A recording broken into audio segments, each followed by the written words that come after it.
The presidential inauguration is a day of traditions, but this year's ceremony was unlike any we've seen before. Missing were many of the rituals that typically take place between administrations. On his way out, President Trump refused to meet in person with President Joe Biden. He did not attend today's swearing-in ceremony at the Capitol. Instead, he hosted his own farewell event at Joint Base Andrews. And joining me now is former White House Chief of Staff under President George W. Bush, Andy Card. He ran the transition between the George H.W. Bush administration and the Bill Clinton administration in 1992. Andy, welcome. Thank you so much for joining us. It's really good to have you on this day.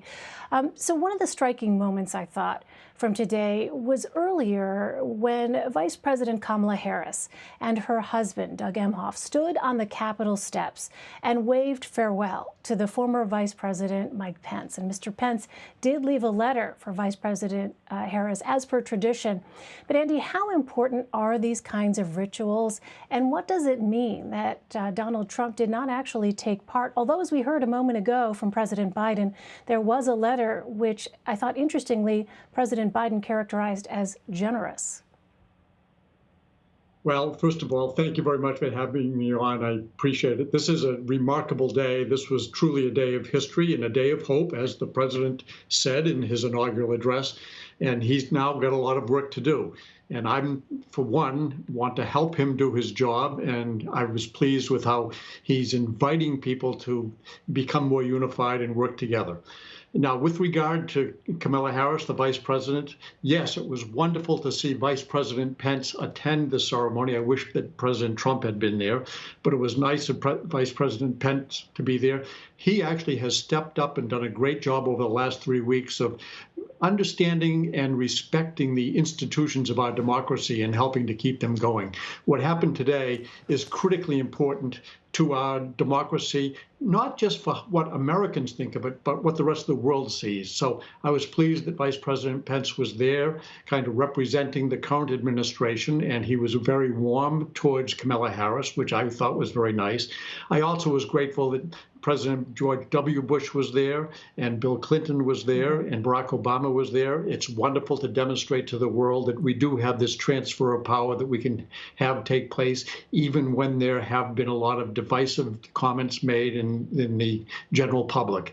So this is a day of celebration. I happen to really, really believe in our democracy, and the institutions of our democracy are critically important for us to demonstrate to the world work. And today it worked very, very well. So I think it was a wonderful day. I hope everybody in America celebrates it. The most important word in the Constitution is the first word is we. It's our government. We should be working to show respect for our democracy, even when we may not agree with the people who are elected to represent us. Well, Andy, take us inside a little bit. One of the most sobering rituals on Inauguration Day itself is known as the passing of the football. Tell us about that. Well, the football is a briefcase that carries the method by which the president would authorize a nuclear attack. And it is remarkably done by the military. They know how serious this is, but they also have a sobering conversation with the president-elect. It took place at the Blair House last night. And that's when Vice President Biden was getting ready to be president, and he was informed of the power of the presidency with regard to the football.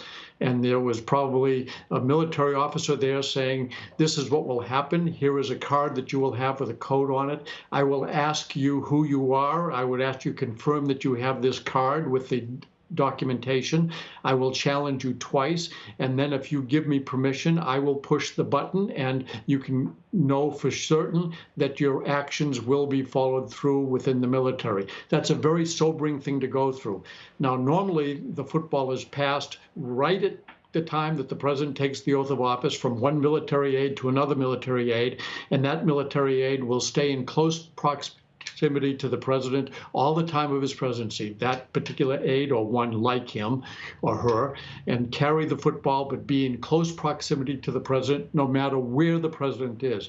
And that usually happens at the Capitol. Unfortunately, President Trump was away. He went down to Florida. So the football, there was another version of the football, and that was passed to a different military aide standing at the Capitol as President Biden took the oath of office. And he now has the responsibility for authorizing a nuclear attack, which we hope he would never do. But he has to have the capacity to do it if it's necessary. At that same moment, the briefcase with President Trump was no longer registered as viable. So the military is very careful about that, and they made sure that even if President Trump, the former president, tried to exercise it, it would not be certified to be used. So the code would not work. But that's a sobering demonstration of what it means to transfer power. The power rests with the sitting president, not with the former president. And that's what happened. It's funny, that is not done in the public. They don't stand up on a stage and pass the football, but it does take place. And it actually happens when the oath of office is taken. So it doesn't even have to be in the presence of the president. It is really fascinating to hear. A sobering ritual indeed. You mentioned, Andy, your former boss, President George W. Bush, was one of the former presidents who attended today's inauguration.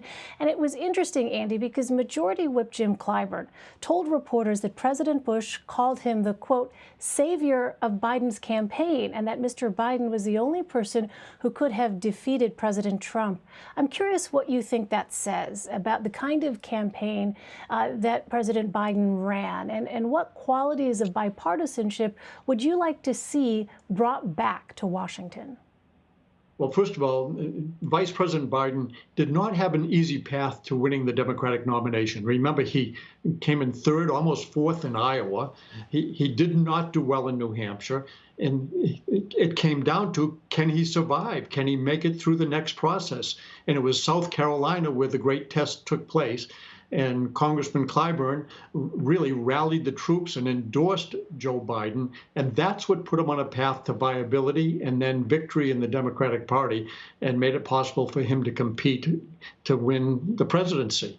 And it was remarkable demonstration of support from Congressman Clyburn, who is very highly respected, not just in South Carolina, but those of us who have worked in the executive branch and had to work with Congressman Clyburn. He was always very honorable in how he worked. I personally get along very well with him, and I know President Bush had great respect for him. But I think the fact that President Bush evidently talked to Congressman Clyburn about that shows that George W. Bush is still pretty attentive to the realities of politics. And you remember, he didn't have an easy path to get to the White House when he was running. He struggled in New Hampshire and had to catch momentum going in order to win the nomination to be able to run for president when he got elected. And that was a close election. It came down to the Supreme Court making a decision over 537 votes out of Florida. That's right, but incredibly divisive times at that point, too. But really, again, yet another full circle moment in a way to see him standing there, even as the absence of the outgoing Republican president was so conspicuous for everyone. But Andy Card, I'm afraid we're out of time. It is wonderful to have you on this day. Thank you very much. Thank you very much. And yes, please celebrate our democracy today. Thank you.